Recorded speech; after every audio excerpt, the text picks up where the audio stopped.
ڕۆژ لە ئاسۆی سوور شەو ئەداتەوە، ئەڵێ ئەم ساڵیش نەورۆز هاتەوە. سروشت سەرپاکی جوانی ئەنوێنێ، وەک بووکی ڕازا و خۆی ئەخەمڵێنێ. دەشت و کوێستان و لووتکەی بەرزی کێو، بزەی بەهاریان کەوتۆتە سەر لێو. بەفری تواوەی سەر شاخی تەمبار، ئەبێ بە فرمێسک چۆر چۆر دێتە خوار. حاژەی شەتاوی بن کوێستانی بەرز، گابەرد ئەتلێنێ کەش دێنێتە لەرز. کیژی دارستان لە شایی چەما، بە موسیقای ئاو دێنەوە سەما. باخ و ڕەزی شاخ یان مێرگ و چیمەن، خەشلی ڕازاوەی بژوێنی دیمەن. سەوزایی دەشت و زنجیرەی کوێستان، تاریف ناکرێ جوانی کوردستان. کەوی دڵداری ئازادی و جوانی، دەرونی کەیلی سۆزی گۆرانی. بەری حەسرەتی دڵ ئەکاتەوە، بانگی پڕاوپڕ دەنگ ئەداتەوە. لەسەر قەندیل و شاهۆ و نەکەڕۆز، ئەڵێ گەلی کورد نەورۆزتان پیرۆز. سڵاتان لەبێت بینەرانی خۆشەویستی تەلەڤیزیۆنی کۆمەڵە. بینەرانی خۆشەویستی تەلەڤیزیۆنی کۆمەڵە، سڵاتان لەبێت. ساڵی نوێی هەتاوی و نەورۆزتان لێ پیرۆز بێت. ئێمڕۆ شەممە 28 ڕەشەمە 1400 هەتاوی بەرامبەرە لەگەڵ 19 مارسی 2022 زاینی. وێڕای هاوڕێی هاوکارم لە خزمەتانداین بۆ پێشکەشکردنی بەرنامەی ڕاستەوخۆی ڕاوێژ لە تەلەڤیزیۆنی کۆمەڵەوە. بەرنامەی ئەمڕۆمان تەرخان کردووە بە پێشوازی لە نەورۆز و ساڵی نوێی هەتاوی. هەروەک کاگەدارن بەرنامەی ڕاوێژ ڕۆژانی جمعە بڵاو دەبێتەوە، بەڵام لەم حەوتوەدا لەبەر پێشوازیکردن لە نەورۆز و ساڵی نوێی هەتاوی ڕۆژێکمان وەدواخست و ئیمڕۆ لە خزمەت ئێوەی خۆشەویستن. هەروەک کاگەدارن ژمارەی پەیوەندی بە ئێمەوە بە تەلەڤیزیۆنی کۆمەڵە و بەرنامەی ڕاوێژ لە ڕێگای تۆڕی ئینتەرنێتی واتساپ بە ژمارە تەلەفۆنی 2046 702 61 67 64. ئێوەی ئازیز و خۆشەویست دەتوانن لە ڕێگای ئەم ژمارە تەلەفۆنە و لە ڕێگای واتساپەوە پەیوەندیمان پێوە بکەن و پەیامی پیرۆزبایی خۆتان لە ڕێگای نامە یاتوانن ڕاستەوخۆ وەسڵ بن پێمانەوە و ئەتان هێنینە سەر هێڵی تەلەفۆن و لە ڕێگای ئەم بەرنامەوە پەیامەکەی خۆتان بە دۆستان و ئازیزانتان ڕابگەین.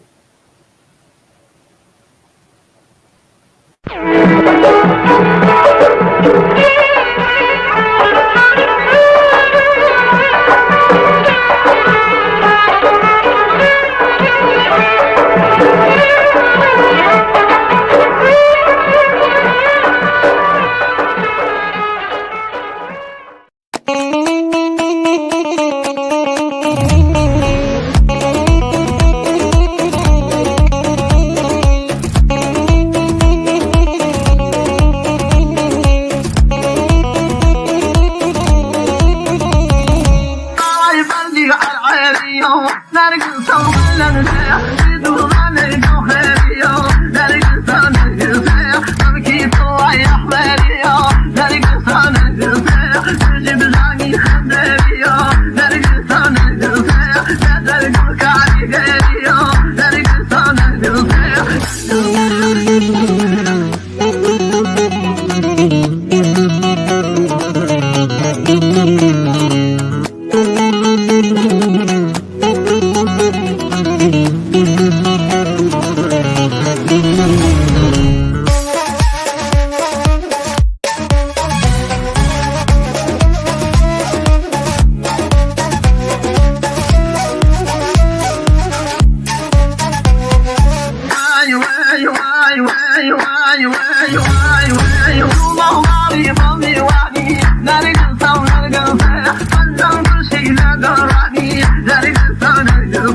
مهرداد خاندل.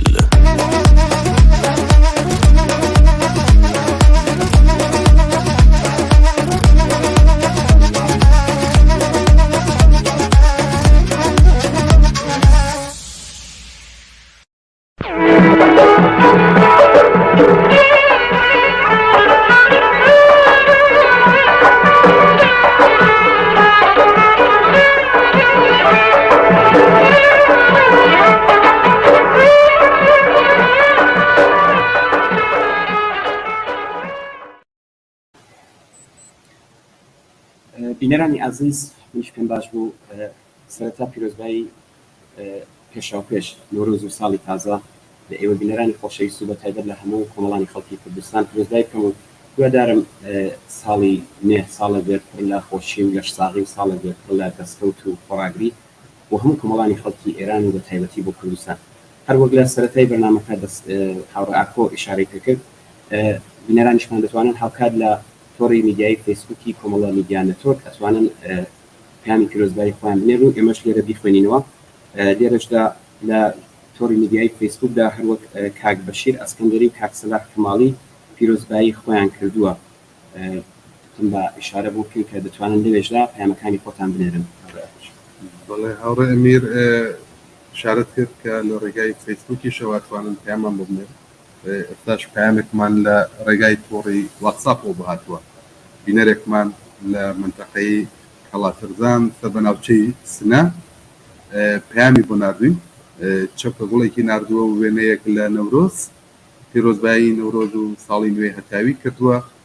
لە هەموو پێشمەرگەکانی کۆمەڵە و ئەندامانی حیزبی کۆمۆنیستی ئێران زۆر سپاس بۆ بینەرە ئازیزە کە هەر لە سەرەتایی بەرنامەوە لەگەڵمانە و بەم پەیامە پیرۆزبایی لە ئێمە کردووە ئێمەش پیرۆزبایی لەو بینەرە و هەموو ناوچەی هەڵاتەرزانەکەین زۆر سپاس. هەوراکۆ پێشوی بچین سەر خوێندنەوەی پەیامەکان من پێم خۆشە ئاوردانەیەکمان بێت بۆ ساڵی 1400 خۆش بزانم ساڵی 1400 بۆ کۆمەڵانی خەڵکی ئێران بەگشتی و بە تایبەتی بە خەڵکی کوردستان چۆن تێپەڕی. ئەوڕێ میر تۆزێک پرسیارێکی وەڵامێکی دوور و درێژیەکە ئەوە لەخۆگەر بە وردەکاری بچمە ناو ئەو کێشە و ئەو مەشاکلەی کە خەڵکی ئێران لە ساڵی 1400 لەگەڵ ڕۆبەڕۆبوون خەڵکی ئێران و بە تایبەتی کوردستان بەڵام ئەگەر نوێ بە کورتی وەڵامێک بەم پرسیارە بدەمەوە ئەوەیە لە ساڵی 1400 وەکو هەموو باقی ساڵەکانی ژێر دەسەڵاتی کۆماری ئیسلامی ساڵێک بووە پڕ لە ڕەنج و ئازار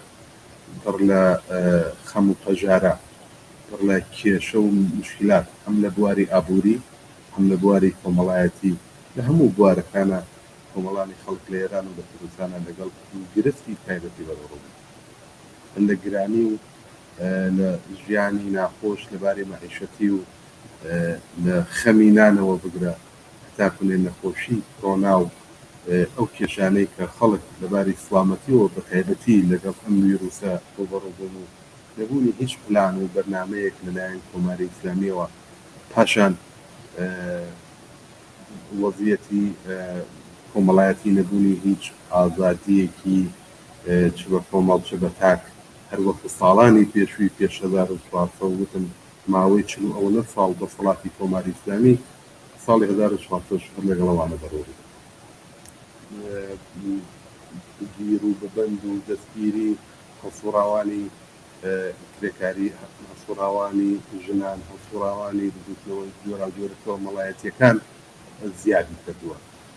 کۆماری ئیسلامی هیچ پلانێکی بۆ باشتربوونی ژیانی کۆمەڵانی خەڵک لە بەرنامەیەدا نییە ویان ناتوانێت بیبێت لەبەر ئەو ساختارە اقتصادیە لەبەر ئەو نەوتنە دەسەڵاتە کە لە ئێرانە هەیە وەزیەتی ئەوە باسمان کرد وەزیەتی باری اقتصادی وەزیەتی ژنان زیاتر لە جاران لە خەفەقانە زیاتر لە جاران یاساکانی دەبیژن پەرەی چەندوە من سەروبەندی هەشتی مارسە زۆر بەوردی چوونە ناو مۆزوعی مەسلەی ژنانەوە و باوردی باسە و مەسایلەکرا ئەو کات لەگەڵ تەواوی ئەو گرفتانە کە هەبووە ئەو کات لەگەڵ تەواوی ئەو بگیر و ببندانە کە هەبووە گشتکردەوەش هەبووە لە ئەگەر چاوێک بکەین لە اعتراضات و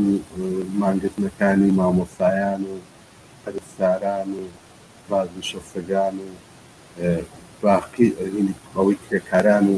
ئەوە زانین کە ڕوولەگەشە بووە اعتراضات ڕوولەگەشە بووە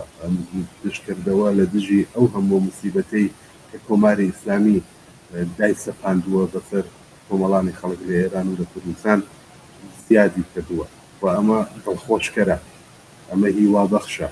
و هیوادارم لە ساڵی داهاتوو لە ساڵی 1401 ئەمە زیاتر متشەکلتر بێت وەسیعتر و بەرینتر بێت و بزوتنەوە کۆمەڵایەتیەکان داخوازیەکانیان ڕادیکاڵتر بێت و زیاتر لە یەک نزیک ببنەوە و هیوادارم ساڵی 1401 ببێتە ساڵی وەگۆڕنانی کۆماری ئیسلامی و ڕزگاری خەڵکی ئێران و کوردستان ئەو هەموو موسیبەت و میحنەتە کە لە ژێرسایی ئەو دەسەڵاتەیە بەسەریان هاتووە بەگشتیە ئەگەر بمەوێ بڵێم کورتی کەمەوە پێیانمان بواتوە زۆر باش ئەگەر کورتی کەمەوە لەگەڵ هەموو ئازارەکانە شتێکی دڵخۆشکەر هەیە ئەویش اعتراضاتە خۆ دەزانی هەر لەم ساڵانەی لەم مانگانەی دواییە زۆرێک لە هەڵسوڕاوانی بزوتنەوە سنفیەکان لە کوردستانە دەستگیر کردان لەوانی بزوتنەوەی معلیمان کرێکارەکان فعالینی بزوتنەوەی کرێکاری بزوتنەوەی ژنان زۆر هەمویان دەستگیر کردان بەڵام لە ژێر فشار و لە ژێر بشاری اعتراضات و ناڕزایەتیەکانی خەڵکە بەرەبەرە ئیعدادێکیان لەسەر بە وەسیقە بێت یا بە شێوێ ئازاد بوو ئەمە نیشان لەوەیە کە چیتر خەڵک مانەوە لەژێر ئەم دەسەڵاتە تحمل ناکەن و هەنگاوەکان بەرەو ڕووخانی کۆماری ئیسلامی قایم کردووە هەروەکوتم هیوادارم ساڵی داهاتوو ساڵی ڕزگاریمان بێت لە دەست ئەو هەموو نەهامەتیانە کە ئەویش بە ڕووخانی کۆماری ئیسلامی سەر زۆر سپاس لە تۆڕی میدیای فەیسبووک کاکچیا محەممەدی پیرۆزبایی ساڵینەی لە هەموو کۆمەڵانی خەڵکی کوردستان بە تایبەتی لە هاوڕێیانی پێشمەرگەی کۆمەڵە کردووە و کاکشایان ئەرژەن پامێکی بۆ نابین نووسێتی سڵاوتان لەبێت هاوڕێیانی خۆشەویست کاک ئاکۆ و کاگەمی پیرۆزبایی بێت پیرۆزبایی نەورۆزتان لێ دەکەم لە هەموو ئێوە هاوڕێیانی خۆشەویست و ساڵی تازەتان لێ پیرۆز بێت هیوای ساڵێکی خۆش بۆ هەموو هاوڕێیانی پێشمەرگەی کۆمەڵە و بنەماڵەی بەڕێزیان و هەموو خەڵکی کوردستان زۆر سپاس بۆ ئەم ئازیزانەکانە کاک ئەمیر پامێکمان لە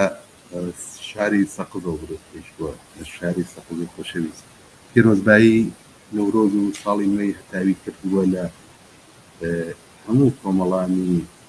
وەتەنگ هاتوو لە دەست کۆماری ئیسلامی کۆمەڵانی خەڵک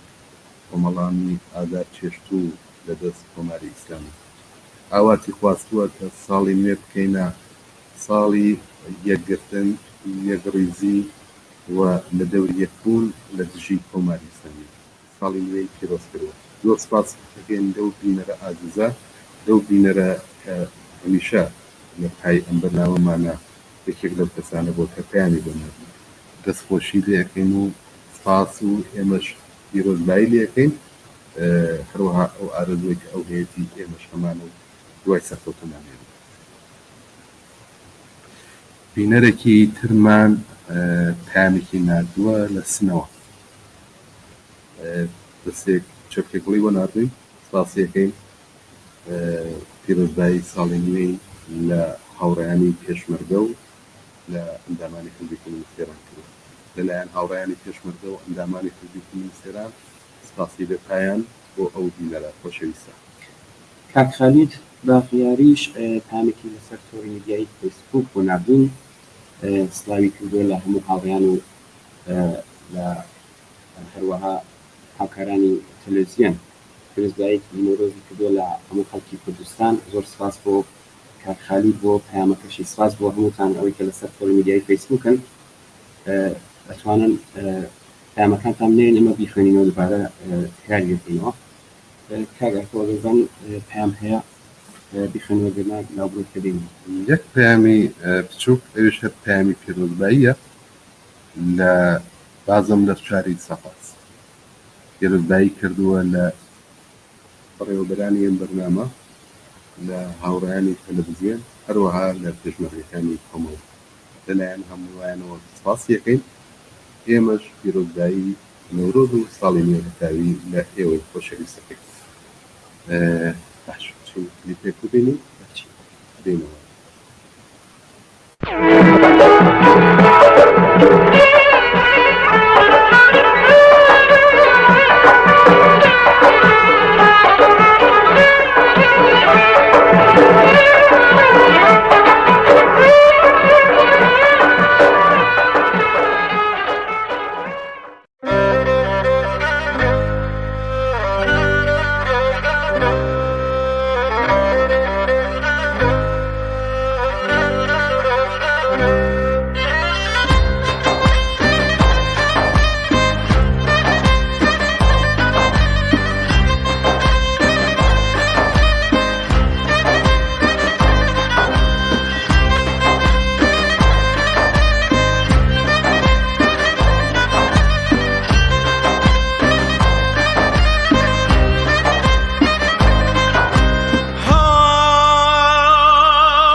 نکیدن باوانم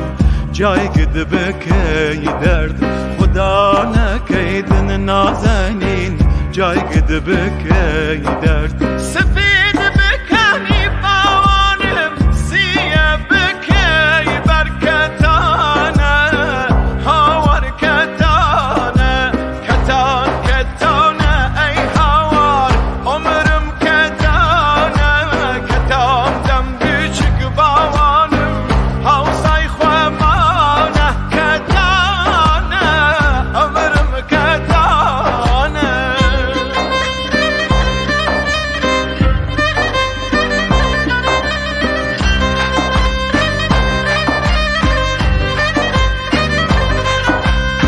شوا بختم ای هوار مانگ شواره ایم شوا بختم ای هوار مانگ شواره هر کوره کچم باوانم سایم دیاره کتانه هوار کتانه کتان کتانه ای هوار عمرم کتانه کتان دم باوانم هاوسای خوامانه کتانه هاور کتانه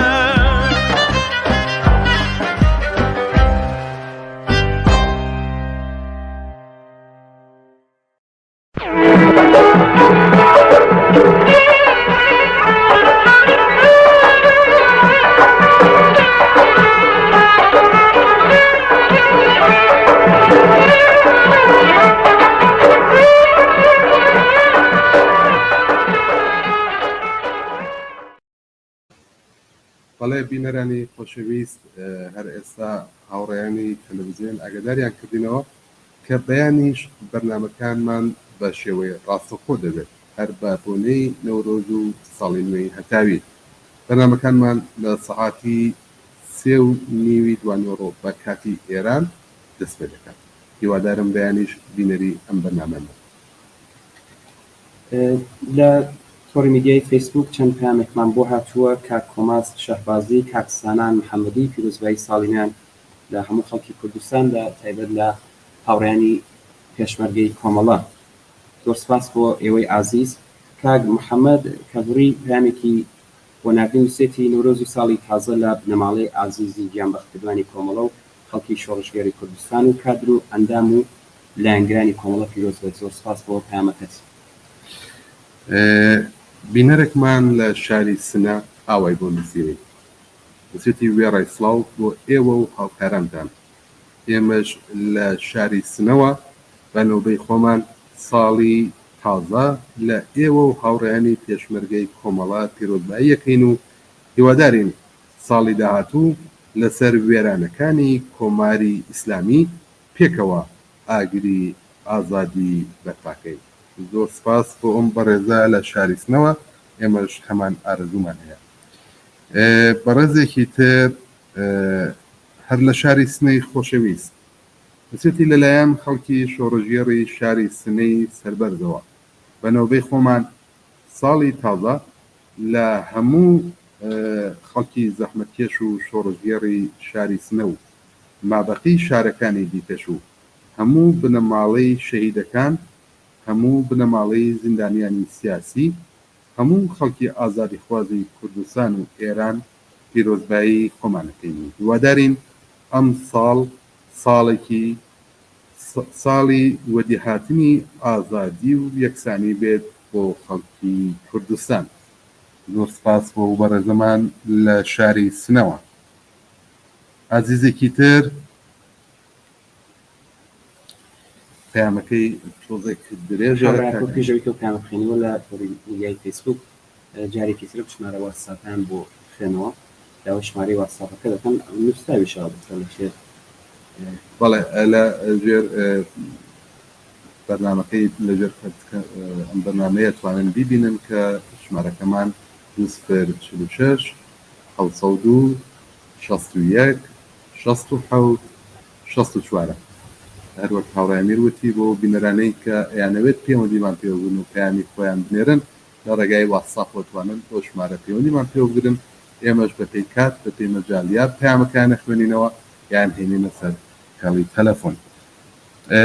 بینەرێکمان لەسەر خەتە ئەگەر ئیجازە بدەن من ئەم بینەرە بێن وەستی کەم. سڵاو ئەم کاتت باش. سڵاو کاگا کاتت باش. من ئەیوبم ئەیوب دەباغیان. ئەگەر بتوان و ئیجازەم هەبێت دەمەوێ چەند دقەیەک لە خزمەتتانە قسە بکەم بۆ بۆنەی نەورۆز. فەرموو کاکە ئەیوبگیان لە خزمەتتانن. سڵاومان هەیە ئێمەش خۆشحاڵم گوێم لە دەنگت بوو. لە خزمەتتان فەرموو. بەڵێ زۆر سوپاس هاوڕێیان. وێرای سڵاو و ڕێزم بۆ ئێوە و سەرجەم هاوڕێیانی پێشمەرگە پێشەکی پیرۆزبایی نەورۆز و هاتنەوەی ساڵی تازەی کوردی و هەتاویشتان لێ دەکەم و ئاواتم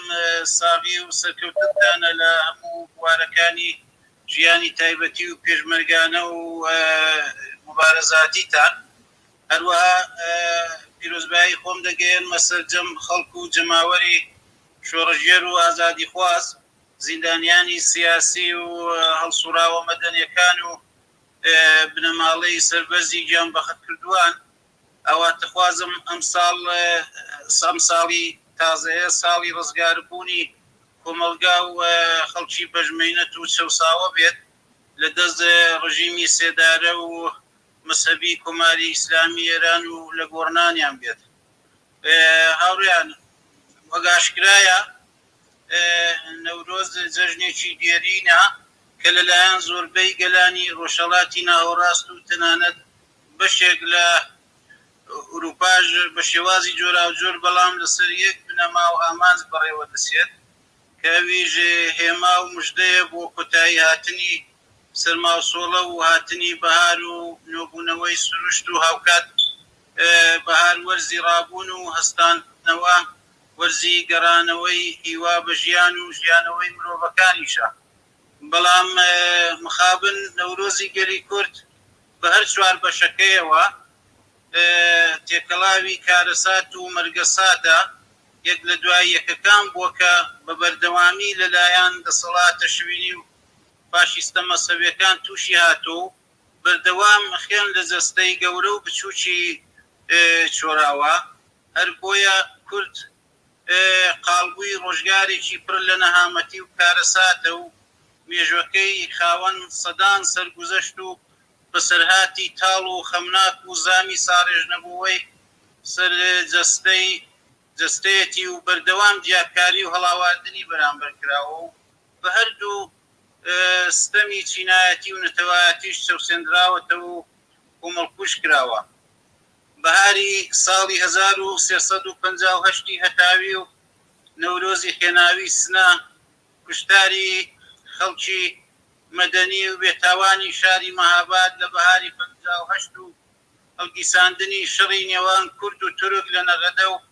کوشتن و بەتاڵانبردنی مڵک و ماڵیان، ئێعدامی 59 لاو و گەنجی بێتاوانی سابڵاق لە بەهاری 62دا کارەساتی ئەنفال و کۆمەڵکوشکردنی هەزاران مرۆڤی بێتاوان و بێدەسەڵاتی ناوچەکانی کوردستانی باشوور، نەورۆزی هەڵەبجەی فرمێسک و خێن و بۆمبارانی شیمیایی شارەکە و لە ناوبردنی 5,000 مرۆڤی بێتاوان لە ژن مناڵ پیر و گەنجی شارەکە لە شەو و ڕۆژێکدا و هەروەها گیان بەختکردنی هاوکاتی 68 کادر و پێشمەرگەی گوردانی شوانی کۆمەڵە و حیزبی کۆمۆنیستی ئێران لە ناوچەی هەڵەبجە و چەمی سیروان، هێرش و داگیرکاری حکوومەتی تورکیا و ئەردۆغان بۆ سەر ڕۆژاوا و ئەفرین، کوشتنی بەلێشاوی خەڵکی بێتاوان و لە هەمان کاتدا خەبات و خۆراگری قارەمانانەی خەڵکی ڕۆژاوا و دەیان کارەسات و کوشتاری بە کۆمەڵی دیگە بەڵگەن لەسەر بە جینۆسایدکردن و نەسلکوشی گەلی کورد و نەتەوەکەی. هاوڕێیان، کۆماری ئیسلامی بەنایەک کە لە جەماوەری خۆراگری کوردستان وەریگرت لە ڕێفراندۆمە فریوکاری و نمایشەکەی ساڵی 58دا و ئەو مقاومەت و بزوتنەوە شۆڕەژێرانەیە بۆ هەمیشە کوردی وەک گەلێکی دژبەر لە بەرامبەر خۆی دابینی و لە هیچ کردەوەیەکی دوژمنکارانە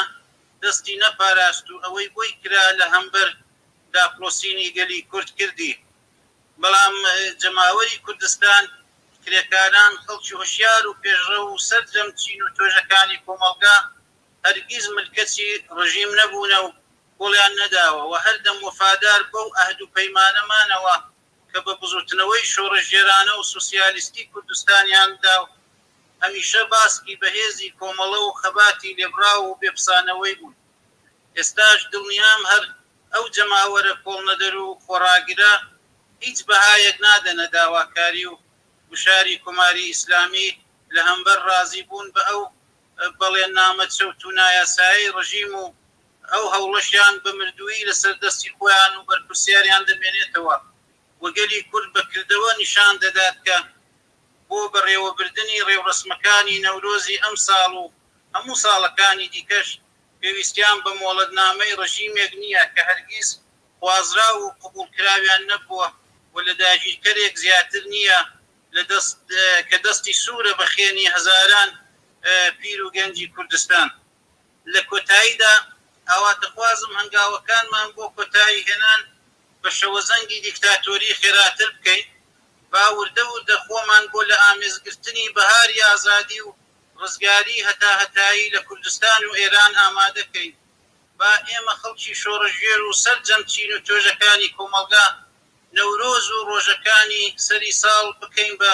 دەرفەتێکی گونجاو بۆ درێژەدان بە خەبات و تێکۆشان بە هەر شێوازێک کە بۆمان دەکرێت بۆ کۆتایی هێنان بەدەسەڵاتی ڕەشی کۆماری ئیسلامی ئێران. نەورۆزتان خۆش و پیرۆز، ورە و خۆراگریتان بەرز و بەردەوام. زۆر سپاس بۆ ئێوەش هاوڕێیان کە کات و پێبەخشی. زۆر سپاس کاکەی گیان، دەستەکانت خۆش بێت. سپاس بۆ پەیامە جوانەکەت. سپاس کە لەگەڵمان بووی کات خۆش هەڕێکم لەسەر تۆڕی میدیای فیسبوک پامان بۆ هاتووە کاک خالید شەفیعی پامی نردووە ساڵی تازە لە بنەماڵەی گیانبەختکردوانی کۆمەڵە پیرۆز بێت کاک سەهەند وەهابی نووسیوەتی بڕای دەستخۆشی لە خۆتان و هاوڕێیانی بەڕێوەبەری ئەم بەرنامەیە منیش بە نۆبەی خۆم ساڵی تازە پیرۆزبایی ئەەکەم لە هەموو خەڵکی ئازادیخوازی کوردستان و پێشمەرگەکانی کۆمەڵە و هیواداری ساڵی تازە پێکەوە لەسەر وێرانەکانی کۆماری ئیسلامی ئاگری ئازادی بەکار بوو بۆ سپاس بۆ کامەکانتان پرسکە بینەرێکی عزیزمان لە شاری شنۆ پامی بۆ نردوین پامەکەی هەر وەک خۆی ئەخوێنمەوە چونکە هەواڵێکیش لەخۆ گرێ سێتی سڵاو لە ئێوەی بەڕێوەبەرانی ئەم بەرنامە ئیبرازی لوتفی کردووە دەستی خۆش بێت سێتی بەرنامەی ڕاستهاتنی ساڵی تازە و لە هەموو پێشمەرگەکانی کۆمەڵە پیرۆزبایی دەڵێن وە سپاس سێتی ئەمڕۆ شەممە ڕێکەوتی 28 ڕەشەمە سپای داگیرکەری پاسداران بە هاوکاری بەسیجیەکانی خۆجێ و بە چەندین ماشین و دۆشکا بۆ تۆقاندنی خەڵکانی ئاوایی کانی سەر بە ناوچەی شنۆ بە تایبەتی گوندەکانی نەڵۆس و دیشەمێز بە باڵاگیر و حەسەن نوران و هەروەها چەندین ئاوایی تری ناو بردووە هەڕەشیان لە خەڵک کردووە کە نابێ بچن بۆ ناو مزگەوتەکان و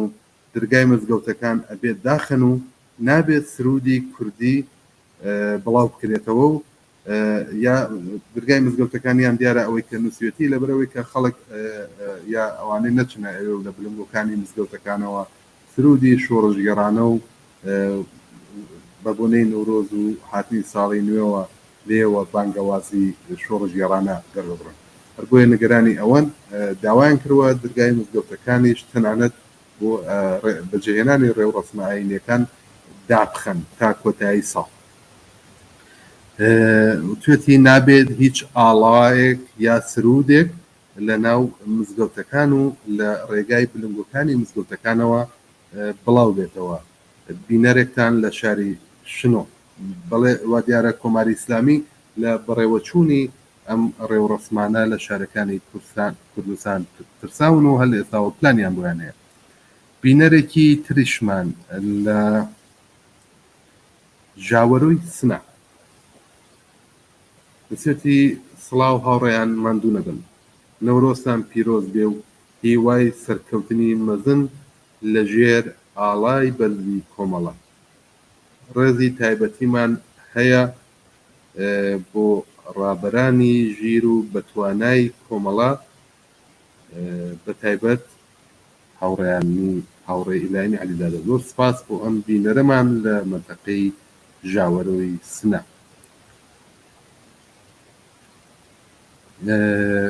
چەندین پامی تریشمان باتوە هەڕێنی لە فیسبوک تازەیمان هەیە پامێکمان باتوە بەڕێز هاتووکستان کەیهانی هاوڕێیانی خۆشەویستان نەورۆز و ساڵی تازەتان لێ پیرۆز بێت زۆر سپاس بۆ شێوەش پیرۆز بێت هاوڕێ چینە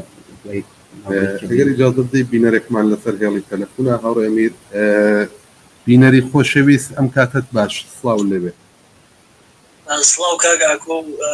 سڵاو ڕێزم هەیە لە خزمەت خۆت و کاگەمیری خۆشەویست و هەموو بەڕێوەبەرانی تەلەڤیزیۆنی کۆمەڵە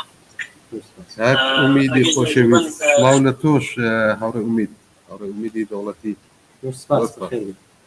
فەرموو زۆر سپاسە هەروەها منیش بە نۆبەی خۆم وەکو پێشمەرگەیەکی کۆمەڵە لە شاخەکانی کوردستان هەستا خەریکی حرەسیاتین پیرۆزبایی خۆم ئاراستەی هەموو گەلی کورد لەسەر تاسەری دنیا ئەەکەم و هاتنی نەورۆز و وەرزی بەهار بەسەر تاسەری خەڵکی کوردستان پیرۆزبایی ئەەکەم هیوادارم ساڵێکی پڕ خۆشی پەردەستکەوت بێت و گەلی شۆڕشگەری کوردستان و هەروەها بۆ هەموو هاوسەنگەرانم هەر شوێنێکی ئەم تەشکیلاتە هەن و خەریکی کار و فعالیەتی ڕۆژانەی خۆیان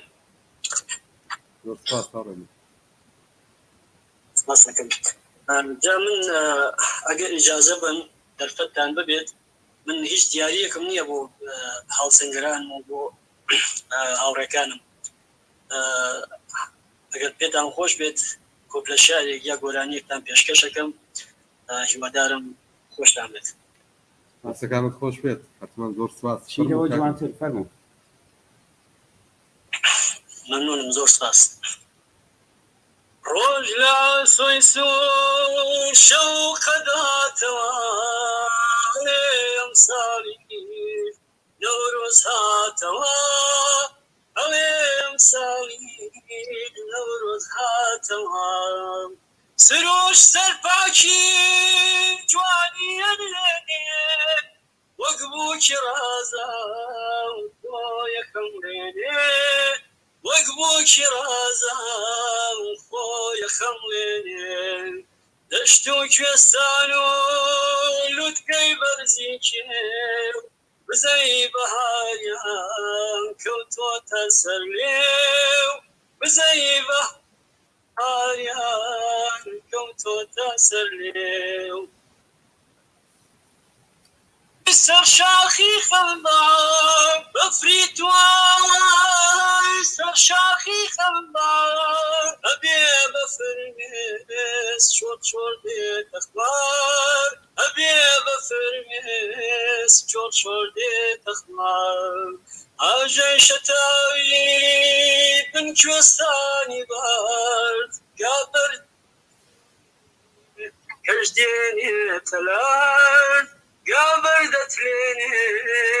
کەش دێنێتە لار، کیژی دارستان هێڵانی چەمان بە مۆسیقایان دێنەوە سەما،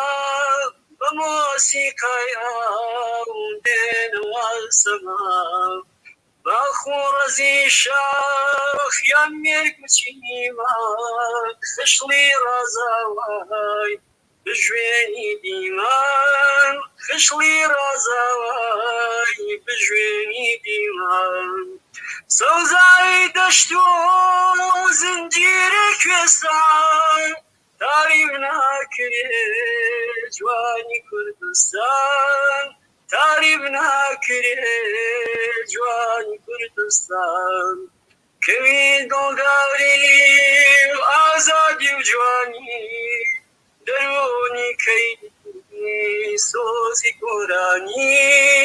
دەرونی کەیلی سۆزی گۆرانی، بەری حەسرەتی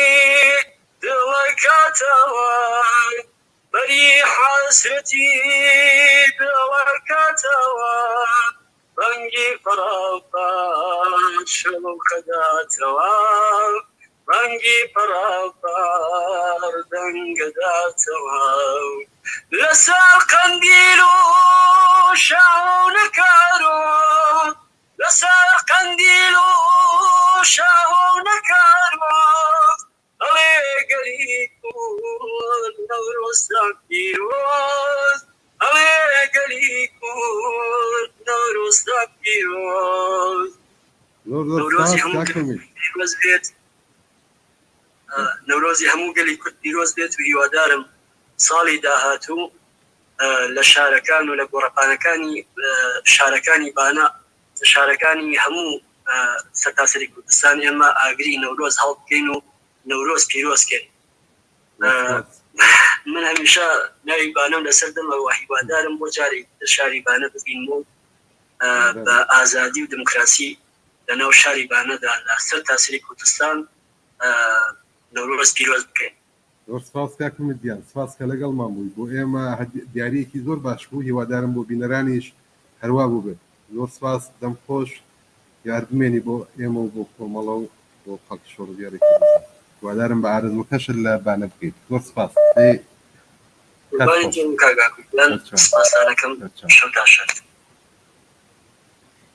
لەبورە کاک ئەمیر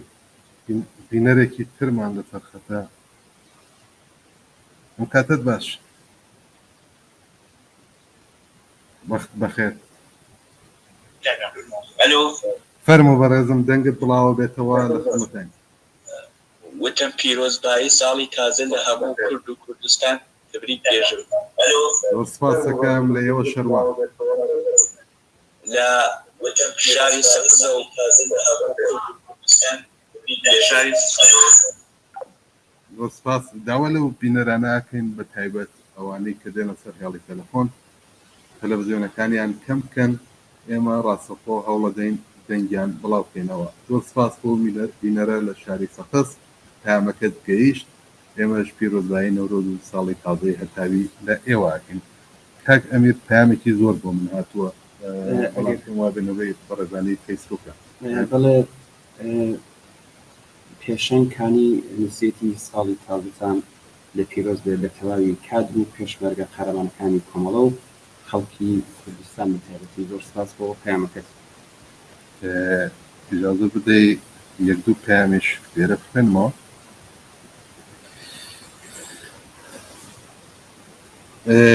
بینەرێکمان لە شاری بانەوە پەیامێکی نردووە بسوێتی سڵاوێکی گەرم و بەتین لەم وەرزە جوانەدا کە بەبوونی باران و گوڵ تێکەڵاوە پێشکەشی ئێوەی ئازیز هیوادارم پێکەوە بەرەو نەورۆزێکی ئازاد و پرشکۆ و ساڵێکی پڕ لە چالاکی و گۆڕانکاری بۆ هەموو لایەن بێت زۆر سپاس دەکەم لەو بینەرە خۆشەویستە لە شاری بانەوە بەڕێزێکی تر لە شاری بانە بسوێتی سڵاو ڕێز سڵاوێک لە ئاربەبای سەربەرزەوە هەتا زرگوێز دەستخۆشی ئەو بەرنامە جوانەتان لێ ئەەکەم و دەستخۆشی و بەرنامە جوانەتان لێ یەکەم هاوڕێیان هیوادارم ساڵێکی تر نەورۆزێکی تر لە شاری بانەوە تێکەوە بگرین خەڵکی شاری بانە بە شور و زەوقی زۆرەوە بەرەو ڕێوڕەسمەکانی نەورۆز ئەڕۆن هیوادارم ساڵێکی پڕ لە خۆشیش بۆ ئێوە و هاوڕێیانی پێشمەرگەی کۆمەڵە بێت زۆر سپاس بۆ بەڕێزە لە شاری بانەوە ئێمەش هیوادارین نەورۆز و جێژنی ساڵی نوێی ساڵی داهاتوومان لە شارەکانی کوردستان و بەتایبەت ئارەزووی ئەو بەڕێزە بینەرەش لە شاری بانەش بێت زۆر سپاس دەکەم بۆ بەشداریت و بۆ پەیوەندیگرتنە پەیامی ترمان بۆ هاتووە کلیپێک چاو لێ بکەین یا پەیامەکان ناوڕێکی بینی ناوڕێکت دێن و دێن و بڵێن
ببرجي سوز الرازا وقدو لا فاموشي وهودو شروي در كردوا دارو مليدا يكتري جاوغو بسر بفريكي دا كرشمالي خاكلي وخو ڕەفیقان ڕۆژی کوردانە بەهارە جەژنی ناورۆزە بەدڵێتان دەکەم لەو ڕۆژەدا من جەژنە پیرۆزە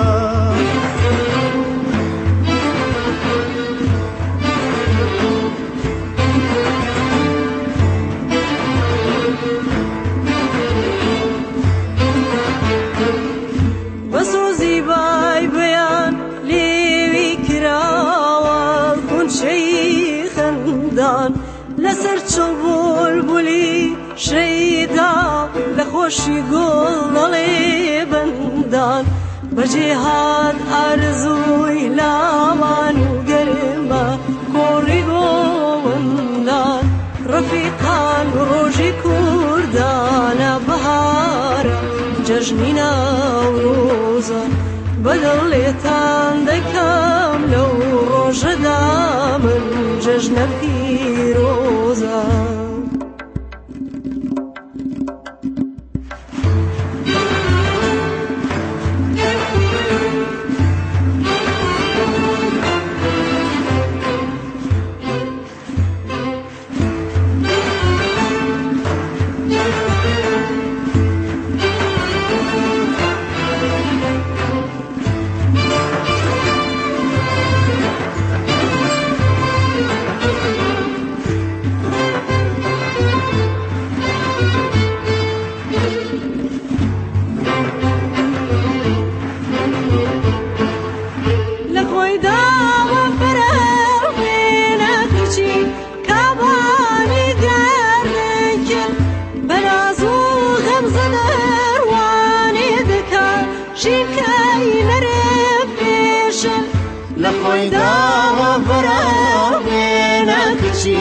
کاوانی گردن کرد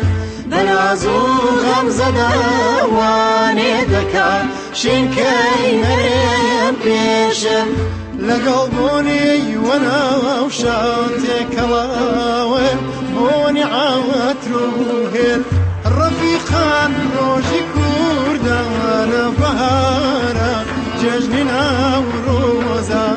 بەدڵێتان دەکەم لەو ڕۆژەدا من جەژنە پیرۆزە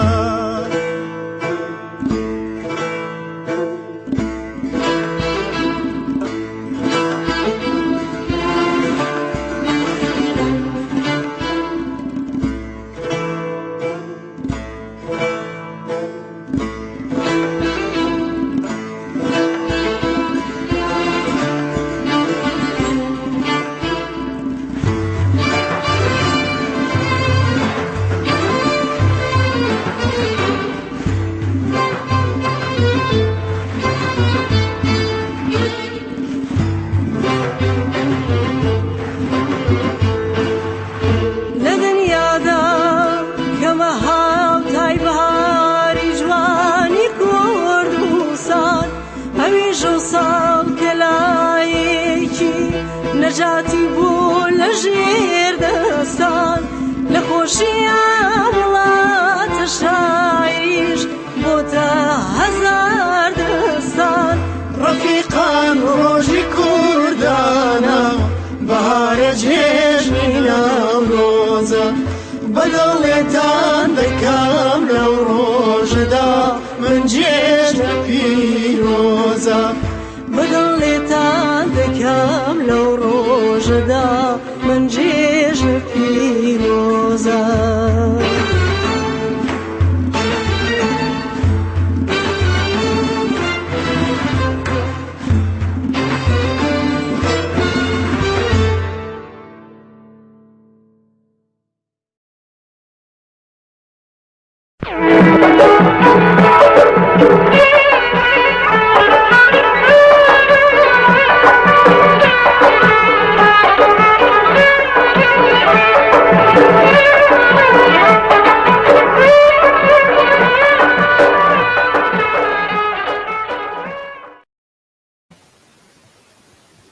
بەڵێ بینەرانی عەزیز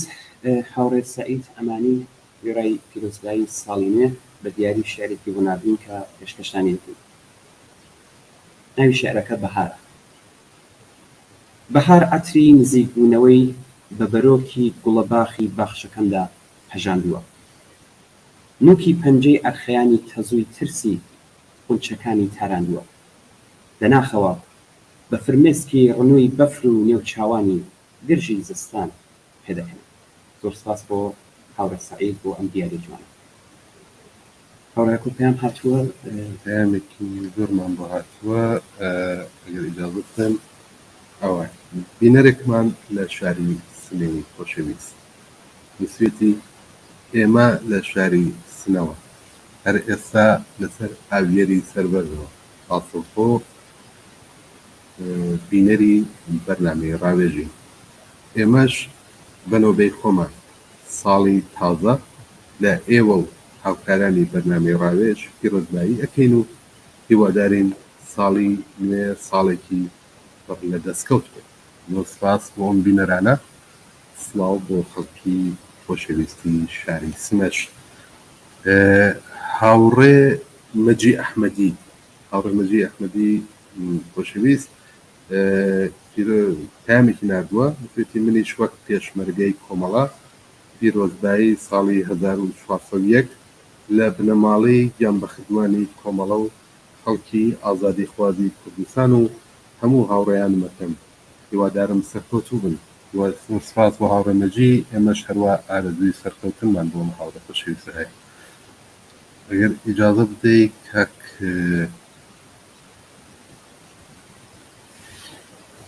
بینەرێکمان لە شاری بانەوە پەیامی بۆ نردوین دەسوێتی سڵاو بۆ جەنابەت کاک ئەمیر و سڵاو بۆ کاک ئاکۆش و هەموو پێشمەرگەکانی کۆمەڵە و ڕێزەکانی کۆمەڵە و حیزبی کۆمۆنیستی ئێران. ساڵی تازە و نەورۆستان لێ پیرۆز بێت. ئەم پەیامە لەلایەن هاوڕێیانی کۆمەڵە و حیزبی کۆمۆنیستی ئێران و بنەماڵەی سەربەرزی هاوڕێیانی گیانبەخردووی کۆمەڵە و حیزبەوە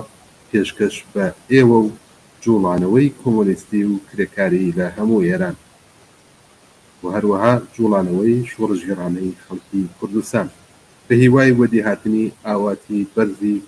دەسەڵاتی شۆڕایی و سوسیالیستی لە ئێران و کوردستان و هاوڕێتان لە شاری بانەی سەربەرز. زۆر سپاس بۆ ئەم بەڕێزە.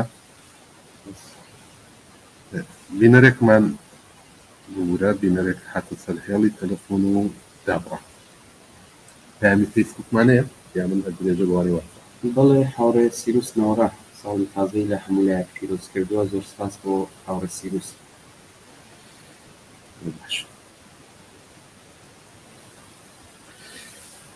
بەڕێزێک نووسێتی سڵاو ڕێز نەورۆستان پیرۆز بێت. ناوی نووسیوە زاهد لە نایسەرەوە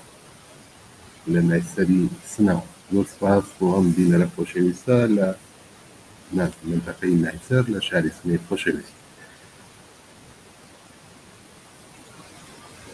بینەرێکی ترمان لە ئاوایی تاهێر هەشەمێزی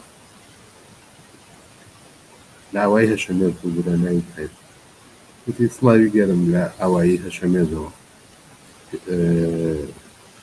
پێشکەش بە هێزی پڕ لە شانازی کۆمەڵە ساڵی تازەتان پیرۆز بێت. زۆر سڵاو بۆ ئەم بینەرە خۆشەویستەمان لە ئاوایی هەشەمێز.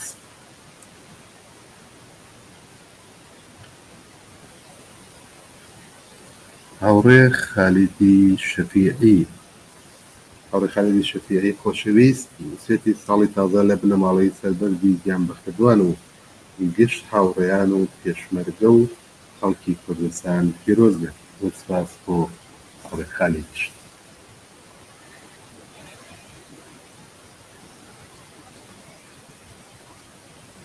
بینەرێکی ترمان لە ئاوایی زیندەشت سەر بە شاری سەڵماس بە فارسی پەیامێکی بۆ نردوین نووسێتی سڵاوم هەیە بۆ هەموو پێشمەرگەکانی کۆمەڵە ساڵی نوێ و نەورۆستان لێ پیرۆز بێت. زۆر سپاس بۆ ئەم بینەرەمان لە ئاوایی زیندەشت سەر بە شاری سەڵماسی خۆشەویست.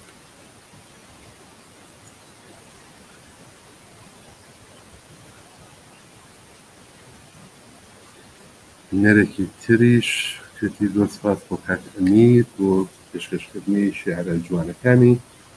ئەگەر شێعری تری لەبەر دەستایە بۆمان بخوێنێتەوە ئەم بینەرەمان لە شاری سەقزەوە ئەم داخوازی کردووە زۆر سپاس بەڵێ حتمما شعرێک هەیە ئەویش دەخوێنینەوە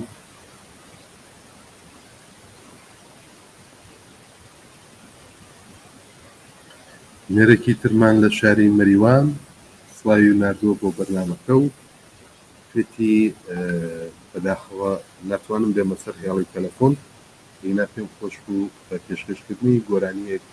منیش دیاری خۆم بە ئێوە و پێشمەکەەکانی کۆمەڵا بگەێنم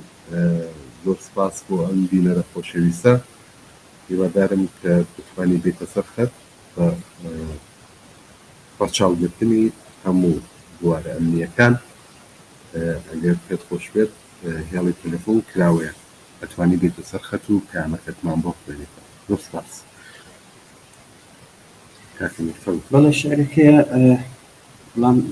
بێناونیشانە نابێتی وسێتی زستان هەرچەند درێژتر و بەفر هەرچەند پڕقینتر و سەرما و سەهۆڵ پڕتینتر بێت بەهار هەردێ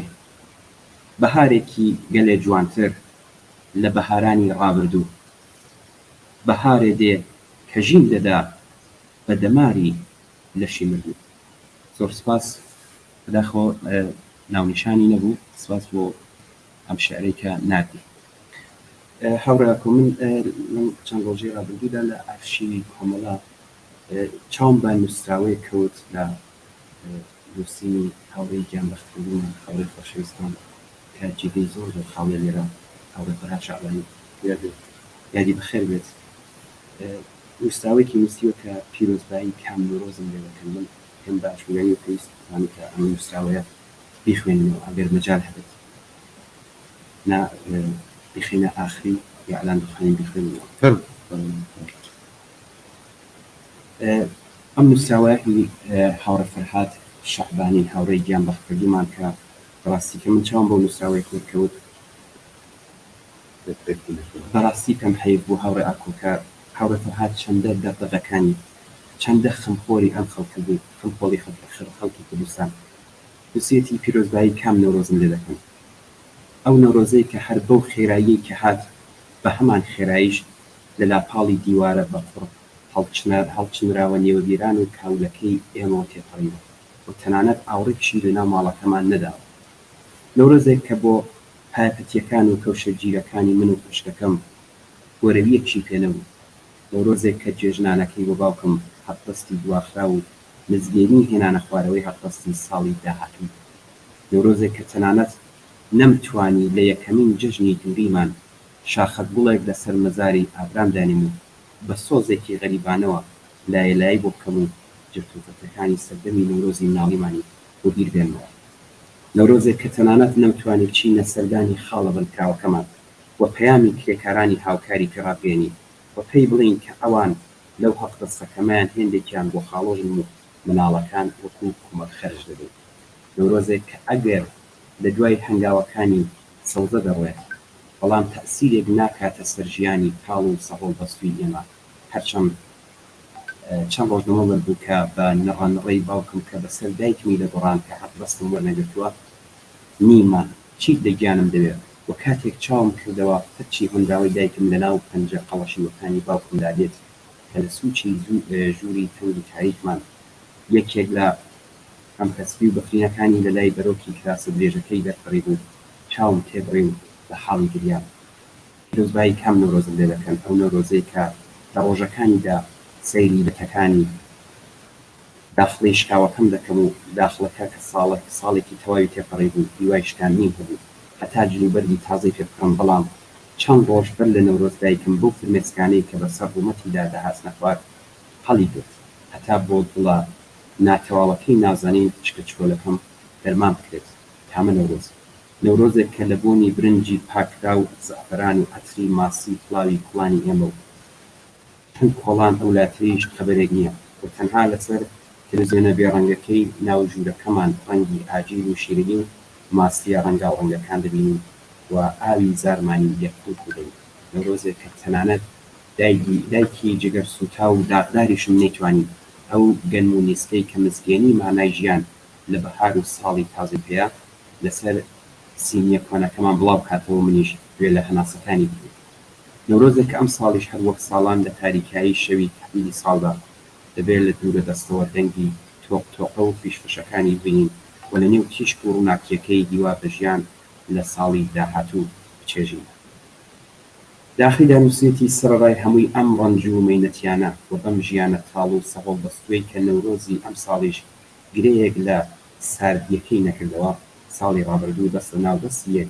بۆ هاتنی نەورۆز و بەهارێکی هیوابەخش خەباتمان کردووە بە هیوای گەشتن بەم ڕۆژە ئێمەش پیرۆزبایی نەورۆز و هاتنی ساڵی تازەتان لێ دەکەین لەبەر ئەوەی کە ئاسۆی نەورۆزی ئێمە دیارە و ئەگەر نەورۆزی تۆش هەر وەکو نەورۆزی ئێمەیە وەرن با پێکەوە یەکگرتوون هاودەنگین و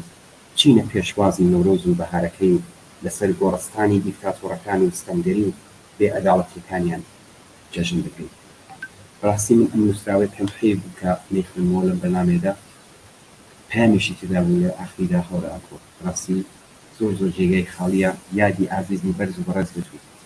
ڕێگای بوارە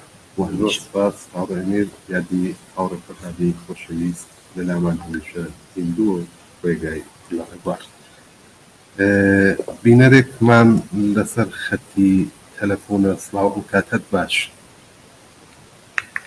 سڵاو هاوڕێ ئاکۆ هاوڕێنی خۆشەویست هاوڕێ ئەمیر سەرەتا دەستخۆشیتان یەکەم بۆ ئەم بەرنامە جوانەتان و هەروەها لە هاوڕێیانی کۆمەڵا ماندوو نەبن تەلەڤیزیۆنی کۆمەڵا زۆر سپاس پیرۆزبایی ساڵی تازە لە هەموو خەڵکی ئازادیخوازی کوردستان دەکەم پیرۆزبایی خۆم ئاراستەی هەموو پێشمەرگەکان و کادر و ئەندامانی کۆمەڵا و حیزبی کۆمونیستی ئێران دەکەم و هیوادارم ئەم بەهارە ببێتە بەهاری ئازادی و ئاگری خۆشی و ئازادی لەسەر سەری کۆماری ئیسلامی بەرپا بکەین جێ خۆیەتی لێرەدا یادێک بکەم لە هاوڕێیان بەختکردو هاوڕێ فەرهاد شعبانی کە ئەمە یەکەم بەهارە کە لە نێو ئێمەدا حوزوری گەرمی نییە و بەڵام یاد و ناوی هەمیشە زیندووە و بەڕاستی زۆر جێگای لامان خاڵیە ئەگەر دەرفەتان هەبێ پێم خۆشە شاعرێکی بچووک پێشکەش بە یادی هاوڕێ فەرهاد بکەم ئێرەوە مەجابن بم و زۆر سپاستان دەکەم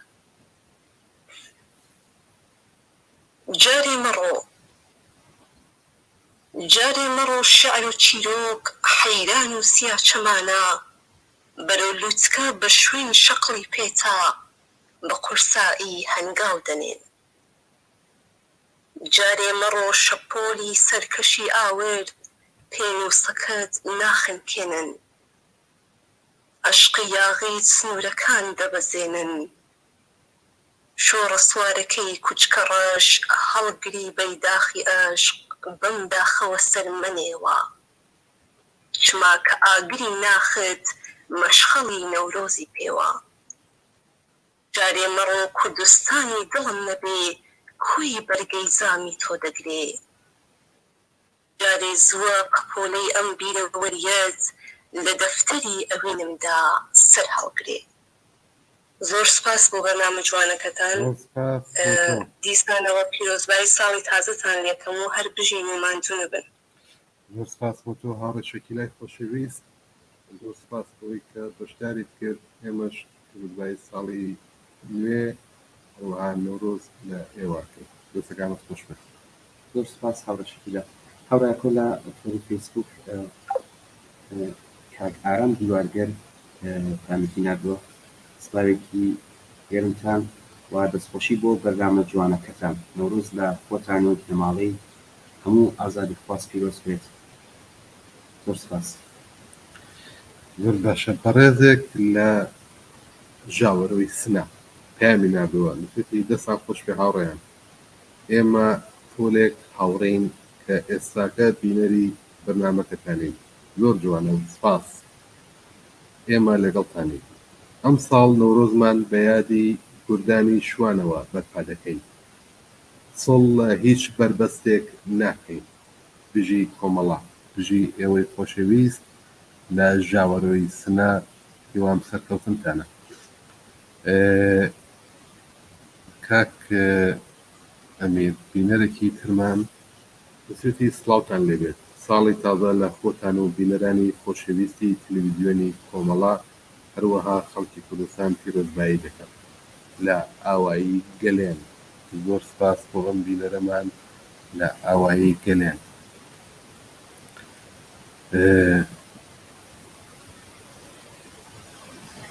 بەڕێزێک لە مەریوانەوە تێکستێک یا پەیامێکی نردووە گەر ئیجازە بدەیت ئەم تێکستەش بخوێنمەوە ئاوای نووسووە بەهار هات ئەگەرچی هێشتا زستان تەواو نەبووە سەرما و کڕێوە لە نێو گەلێک ماڵی گەلەکەماندا نەڕۆییوە هێشتا تیشکی خۆری ئازادی هەڵنەهاتووە تاوەکو زوڵمەتی نێو دەروونمان ڕووناکاتەوە هێشتا کچانی وڵاتەکەمان ناوێرن لەبەر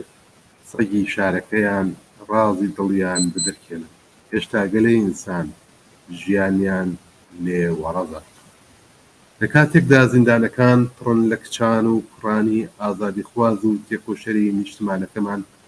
لە کاتێکدا کەسدان دایکی کورد لە گۆڕستانەکاندا بە شوێن نێوی کوڕ و کچە شەهیدەکانیاندا دەگەڕێن لە کاتێکدا کە داخی هەزار خەمیان چزان بە جەردمانەوە نەورۆز ناکرێ بە تەنیا ڕۆژی جەژن و شادی بێ سەمای ئێمە دەبێ بۆ ئازادی بێ زۆر سپاس بۆ ئەم بینەرەمان لە شاری مەریوانی خۆشەویست ئیجازە بدە بینەرێکمان لەسەر خەت بوو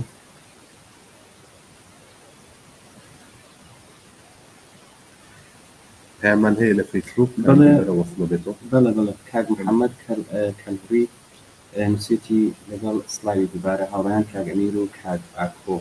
ئەگەر دەکرێت بتوانن لە سوولەکانی هاوڕێی گیانبەختکرد و هاوڕێی جەماڵ بڵاوکەنەوە چون لە بەرنامەکانی داهاتوودا ئەگەر ئەم بۆش نبێت لە بەیانیدا حتمەن لەسەر شەو ئەم داواکاریەت جێبەجێ دەکەین زۆر سپاس سپاس بینەرێکی ترمان لەسەر هێڵی تەلەفۆنە سڵاو ئەم کاتت باش بینەری خۆشەویست فەرموو زۆر سپاس هاوڕێیاکۆ منیش بە ناوی ئەدیبی ئیلاهی وەکو پێشمەرگەیەکی کۆمەڵا پیرۆزبایی جێژنی نەورۆز لە بنەماڵەی هەموو گیانبەختکردوانی ڕێگەی ئازادی و سوسیالیست و هەروەها تەواوی هاوسەنگەرەکانم ئەکەم و هیوادارم بۆ ساڵەکانی داهاتوو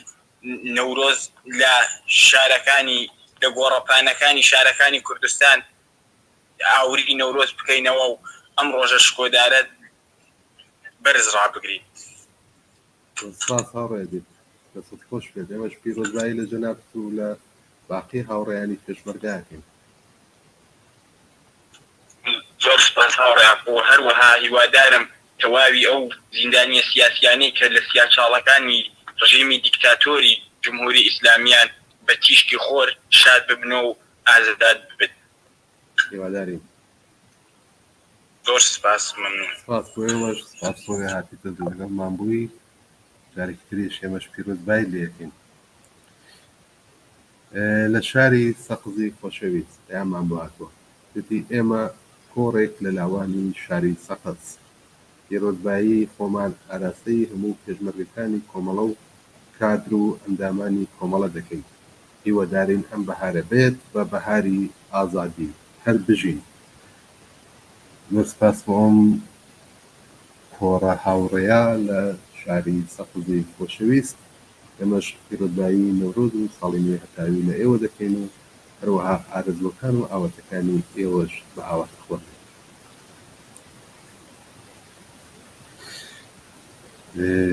کاگەمێک پەیامی تازەوان بۆهاتەوە لە فەیسبوک پام هەیە بەڵێ پەیاممان لێرە هەیە ئەگەر مەجال بێت بینەرێکمان لەسەر خەتی تەلەفۆنت سڵاو بینەر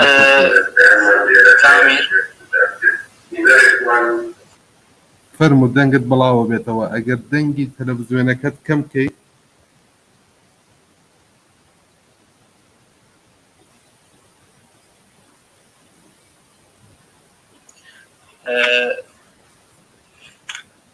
فەرموو سلاوێکیش دەنێرم بۆ شارەوە لە دایکم شاری سنەی سوور دەستخۆشیەکەم لە ئێوە و هاوکارتان بۆ ئەم بەرنامە منیش بەنەوبێ خۆم ساڵی تازە لە خۆم و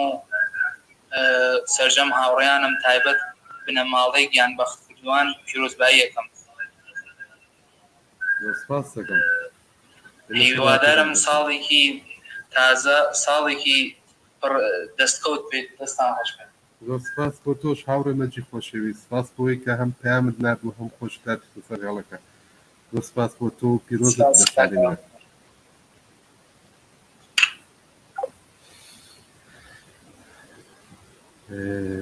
پێم لەلایەن هاوڕێ فەرهادی خۆشەویست هاوڕێ فەرهاد لە وڵاتی هولەندەوە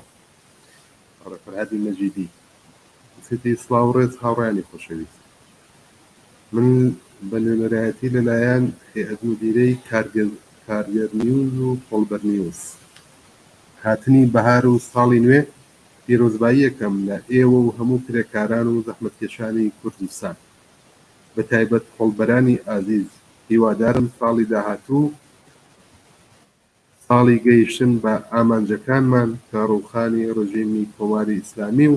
بنیادنانی دنیایەکی ئازاد و بەرابەرە هاوڕێ فەرهادی مەجیدی خۆشەویست بە نوێنەرایەتی لە هێئەت مدیرەی کارگەر نیوز و پۆڵبەر نیوز ئێمەش سڵاومان هەیە بۆ ئێوە و بۆ هەموو بەڕێوەبەرانی ئەم دوو کاناڵە خۆشەویستە و ماندوو نەبن و پیرۆزبایی ساڵی نوێ و نەورۆستان لێبێت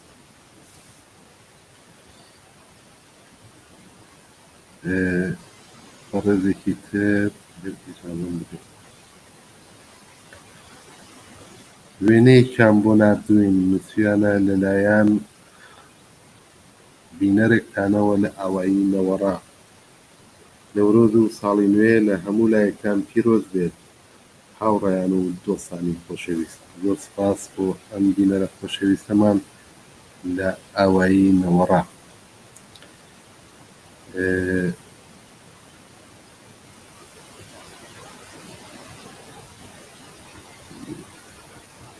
ڕێزێک نووسویەتی ئاخۆ ڕۆژێک دێت سەری زوحاک پانکەینەوە و ئاگری نەورۆز بە شادی و خۆشی بکەینەوە لە سنەق زۆر سپاس بۆم بینەرە هیوادارم ئەو ڕۆژە بێتە دی و لە شاری سنە و لە باقی شارەکانی کوردستان جێژنی نەورۆز و ساڵی نوێ پێکەوە بگرین هەوڵەکۆ ئەگەر پامیە کلیپێکمان هەیە ئامادەکراوە بە چین بینێری بێنەوە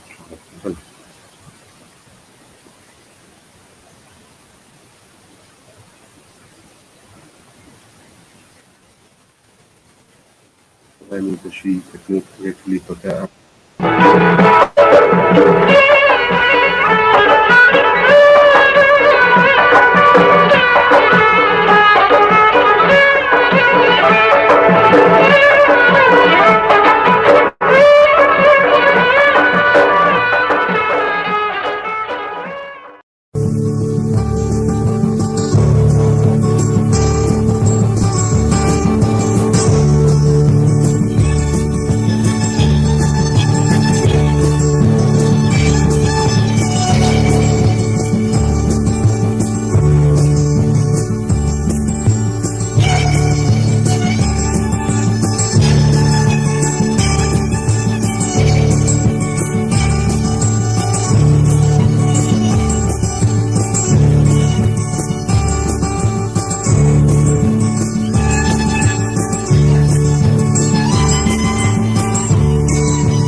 ساڵیش نەورۆزاتەوە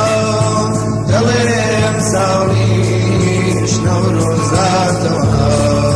سر و سەرپاکی جوانی ئەنوێنێ سر و سەرپاکی جوانی ئەنوێنێ وەک بۆچی ڕازە خۆی خەڵێنێ وەک بۆچی ڕازە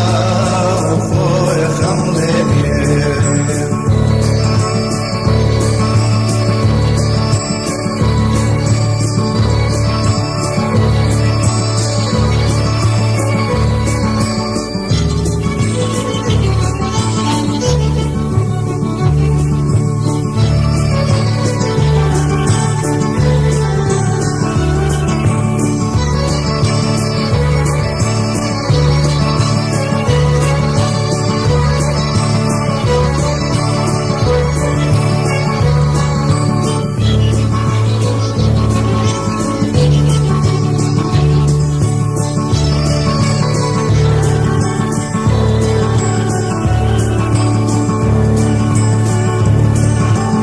دەشت و کوێستان و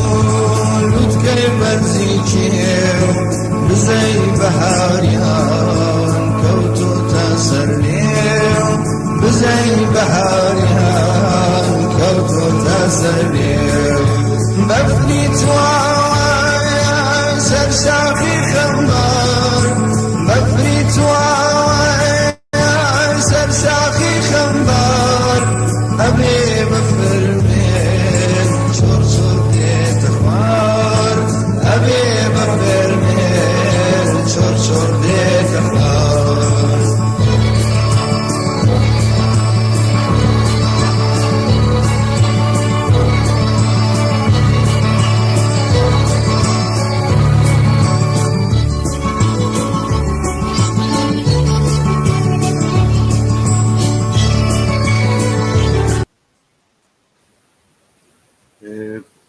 سپاس بۆ بینەرەمان بەهۆی کەمی کات کلیپەکەمان بە تەواوەتی بڵاو نەکردەوە چەند پەیامان بۆ هاتووە باو پەیامانە بخوێنینەوە بەڕێزێک لە شاری بانەوە پەیامێکی نردووە تو درێژە بەڵام هەوڵە دەم وە خۆی بیخوێنمەوە وسێتی سڵاو هاوڕێیان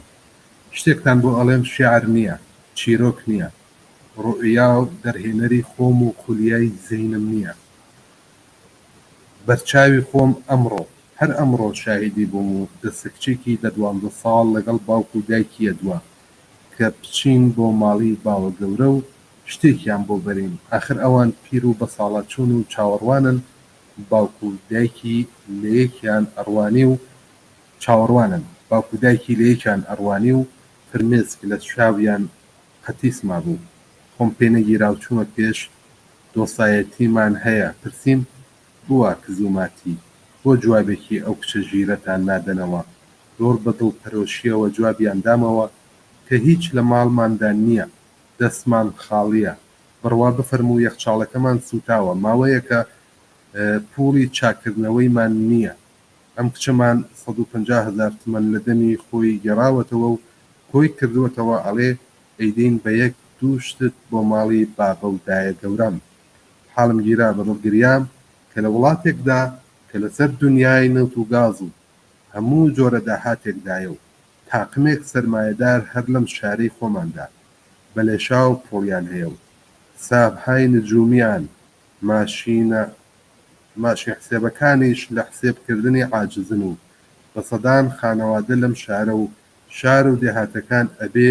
بۆ چکۆلەترین پێداویستی خۆیان و مناڵەکانیان دابمێنن نەمان بۆ مناسباتی مالکانەی سەرمایەداری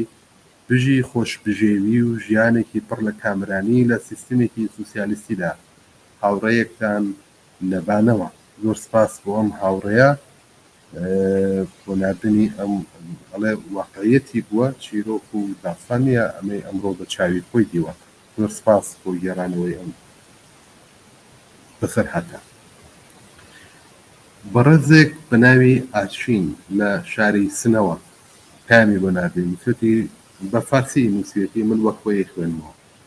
سەلام و درودێ ئینقلابیە مەرا پەدیرا باشی و ئارزوویە چیرەگیە ستارەی سرخێک کارەگەری بە خورشیدێ زەردێ سەرمایەداری هاتنی ساڵی تازەی نوێی هەتاوی لە ئێوە و پێشمەرگە قارەمانەکانی کۆمەڵە و بنەماڵەی سەربەردی شەهیدان پیرۆزبایی دەکەین کۆمەڵێک لە خەڵکی ئاوایی دادانەی سنە زۆر سپاس بۆم بەڕێزە پامێکی ترمان لە سڵاو هاوڕێیانی کۆمەڵە ساڵی نوێتان پیرۆز بێت هیوادارم لەم ساڵە تازەدا ئاواتەکانمان بێنە دی لە ناوچەی ژاوەرەوەی سنە ناوی شوێنەکەشی هەنەر پیرۆزبایی ساڵی تازە لە هەموو پێشمەرگە ئازیزەکانی کۆمەڵە و خەڵکی زەحمەتکێش دەکەم هیوادارم ساڵی تازە لە ئێران و کوردستان جێژن بگرین بینەرێکتان لە کوچکە سووری ئەوێ هەنگەوە زۆر سپاس بۆم بینەرەمان لە کوچکە سووری ئەوێ هەنگ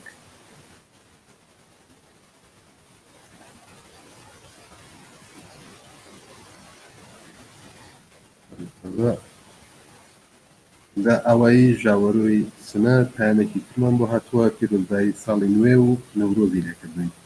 هیوادارم ساڵی داهاتوو لە شارەکانی کوردستان جێژن بگرین